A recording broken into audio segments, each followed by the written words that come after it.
Hi everybody, Kira here at Unfurl, and today's video is the story of the narcissistic relationship that I was in. I allude to it sometimes in my videos, but I never really talk about it, and today I just feel like I need to talk about it. So I was in the relationship for 13 years, and like many people, it started off so exciting, and I really believed I'd met the one. And I was bought many presents, and this person researched my name and told me what my name meant and was very attentive and all the love bombing stuff. Told me he loved me within 2 weeks of us meeting. So I was in raptures. I thought, this is it. And we moved in together really quickly. So 2 months in, we were living together, and instantly he didn't want to spend any time with me. He stayed in his room playing video games or in his little office, and I was pretty much left to my own devices. And I would be pleading with him and begging him to spend some time with me, and he told me that it was because I was so needy and I was suffocating, and that every time I kissed him, I was expecting that it was going to lead to sex. So because I was so needy, I was the reason that he had to stay in his office and hide from me. And so I tried very hard to not do those things, because I had experienced warmth and attention that felt like love when we first got together. And I wanted that back. So if he was telling me that I was doing something wrong that was causing him to withdraw from me, then I was going to make sure I didn't do those things. So at the time, we had a flatmate, a guy, and he and I would make dinner together, and he and I would sit and eat dinner together at the table, and we'd chat about our day, and then he and I would walk up to the video shop together back in the day, and we'd get videos, and we'd come home, we'd watch videos together. And I knew that the guy had feelings for me, and I loved his company. But I was getting what I needed, but I didn't want it from him. I wanted it from the guy who was upstairs playing video games. So I would try not to ask my partner for anything, but eventually I would become so frustrated that I'd have these big explosive outbursts of rage. When I'd make his dinner, I used to bring it up to his office so he could stay playing video games and and have his dinner delivered to him, trying to be so good that eventually he was going to give me what I was waiting for. But no matter how much space I gave him, no matter how much time I gave him, what I was waiting for, which was the warmth of attention and companionship and connection, just never came. I no longer tried to instigate sex. I had to wait for him to come to me, which he did once a week, and he'd say, "Do you fancy a shag?" And because I was so starved of affection, I always said yes. I just wanted connection. I wanted companionship. I wanted the togetherness, and so I took what I could get. So over time, there was that pattern of me not asking for anything and then having these explosive outbursts, but he would always stay totally calm and speak in a very measured voice and say, "Look, can you see how aggressive you're being? Can you see how angry you are? Can you see you're the one that's emotionally unstable? You're the one that's bipolar." And I couldn't refute that. I couldn't deny it. Yes, I was having these big angry outbursts, and he was being really calm. So over time, I learned to not have the angry outbursts, to not speak out about anything, just to keep it all in, because we'd have these circular conversations where I'd be trying to express what I needed, but it would end up being misunderstood, or I'd get picked up on the words that I'd used that was the wrong word, and I would say, "Never mind the word, can you hear what I'm trying to say here? But no, it always came back to me saying the wrong word. And the conversations would get derailed. But I learned to push down the frustration and not say anything. And that was how I sort of survived in the relationship. But just not say anything, not ask for anything, not expect anything. So on my birthdays, over time, I learned to make plans with my friends, to go out for dinner with my friends, because I knew if I went out for my friends, I'd have a nice time. But I knew from years of experience that if I spent my birthday with him, he would either not be talking to me or somehow an argument would happen. So I've heard this expression that, narcissistic people manage down your expectations. And that was very much the case with me. I stopped expecting anything. If I had really good news, if something exciting happened, I no longer went to him to share the good news with him, because his reaction was so, oh, that's nice, dear. And it just deflated the moment. So I learned to not expect anything. And then, of course, the kids came along and my focus was very much on them. And even if they cried and I would try to go to give them comfort, he'd say to me, don't leave her. And I then had the dilemma of meeting his need or meeting my daughter's need. And I always went to her, but I knew there'd be a price to pay for it. And that was that he wouldn't talk to me for a couple of days. I'd get the silent treatment. So that went on for a very, very, very long time, 13 years of that, of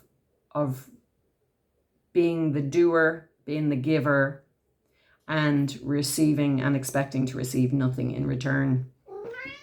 So that is a very long and painful experience. And that question of why didn't you just leave? Well, there's so many reasons why we don't leave, but really fundamentally it's because the relationship is an action replay of our early life experience. And my early life experience was not being noticed, not being seen, of being a good girl, not asking for anything, and learning to be invisible, and obviously swallowing down a lot of frustration and rage. But because I must have known as a child that I felt frustrated and I felt angry, I would have judged that as bad, and therefore I internalized a story that I internalized shame about myself, shame and feeling like I'm a bad person.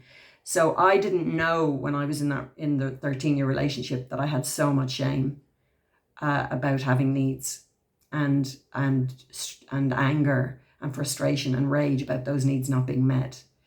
And here it was, action replay in an adult relationship. But of course, I at that point had no understanding that I was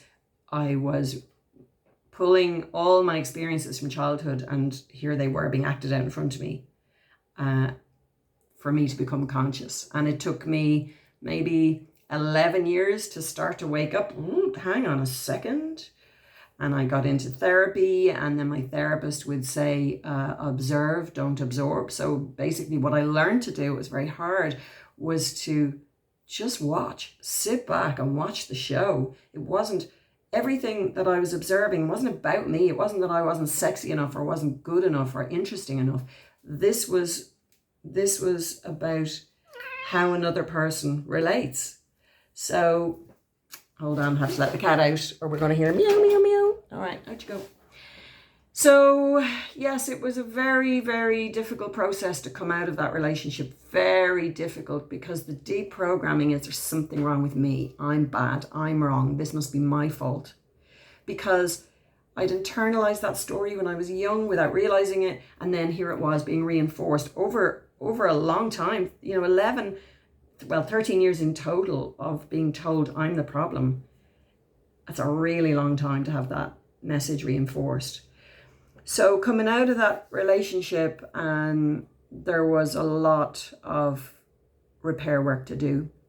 A lot of meeting that shame, a lot of meeting the pain, the original pain of those unmet needs, the not being seen, the ache of not being seen, of not being known, of not being noticed. That leaves a very deep a deep ache. And I have, talked about it in previous videos, but certainly meeting that ache is very hard, and meeting that shame is extremely hard, because shame is so debilitating. Our psyche will do anything it can to help us to avoid it. And, mine was always food, but alcohol also played a huge role in avoiding it. So that's why, I stopped drinking alcohol, pretty much stopped drinking alcohol about 3 years ago now. And wow, oh my God, have I learned a lot about myself since I stopped drinking alcohol. And it was necessary so that I could meet these parts of myself that held a very old and flawed story about not being good enough, not being interesting enough, not being beautiful enough.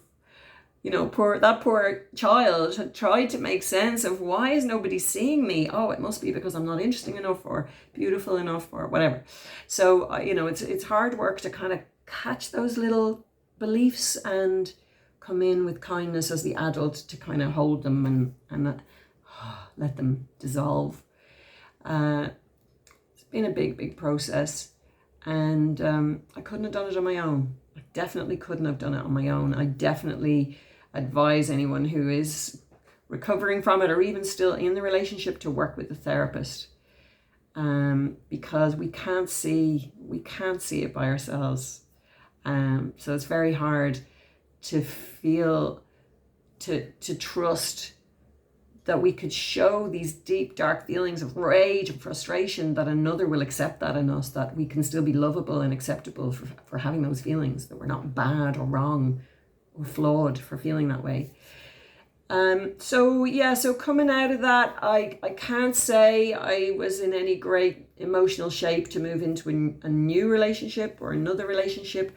There's a lot of mistrust of myself. God, geez, can I trust myself to know when somebody is treating me badly? Mistrust of other people. What are their intentions? Are they just pretending to be a good guy, but really they're gonna pull out their trump card of horribleness once I'm locked in somehow? So my answer to that, though, is I am more connected with how I feel now, and